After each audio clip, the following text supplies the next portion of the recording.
Be sure to share, like, subscribe, and comment down below. Tucker Carlson, is the left manipulating kids for their gun control agenda? Some survivors of the Parkland, Florida school shooting massacre are repeating leftist talking points in the gun control debate. Dan Bongino, a former Secret Service agent, he joins us tonight. So there's a huge controversy online that I'm hesitant even to wade in on, but I think it needs to be addressed, and it's over the protests led by the students. Sure. For whom all of us feel terrible, because you can't imagine anything worse than your kid's school getting shot up.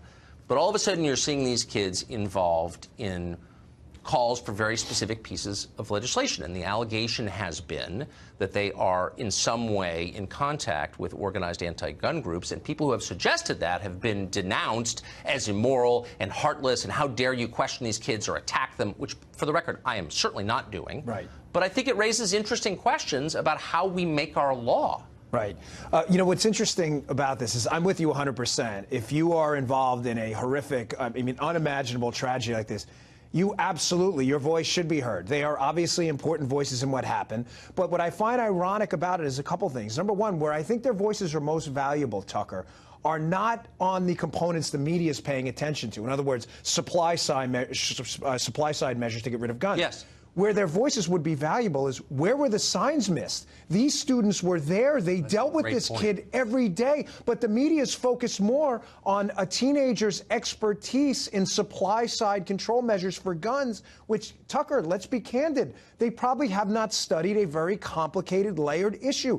They absolutely unequivocally have the right, and after what they've been through, we want to hear their voices. But the media is focusing on an agenda and not, ironically, where these kids could be most valuable. Well, they're using these kids in a kind of moral blackmail where you're not allowed to disagree or you're attacking the child, which is, of course, I can speak for myself, the last thing I would ever do as a father of four. Yeah. You would never attack the kid. You can disagree with other people's opinions without attacking them. But the press is conflating that and making it like you're not allowed to disagree or you're a bad person. Well, did you notice the doublespeak here as well? When it comes to things like immigration rights, they don't seek subject matter expertise from parents who've been killed by illegal immigrants. When it comes to things like the victims of terrorist attacks, their voices, now, to be candid here, I get it.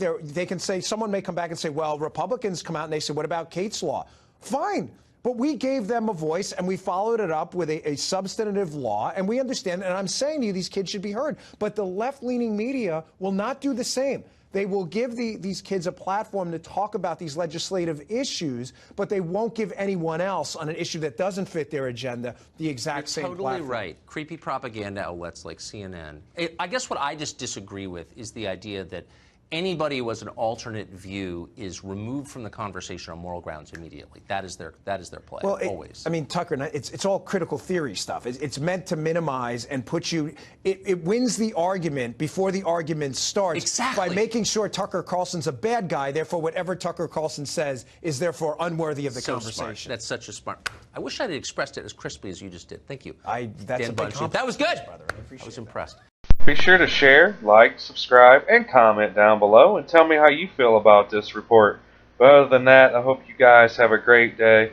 Let's make America great again. Peace.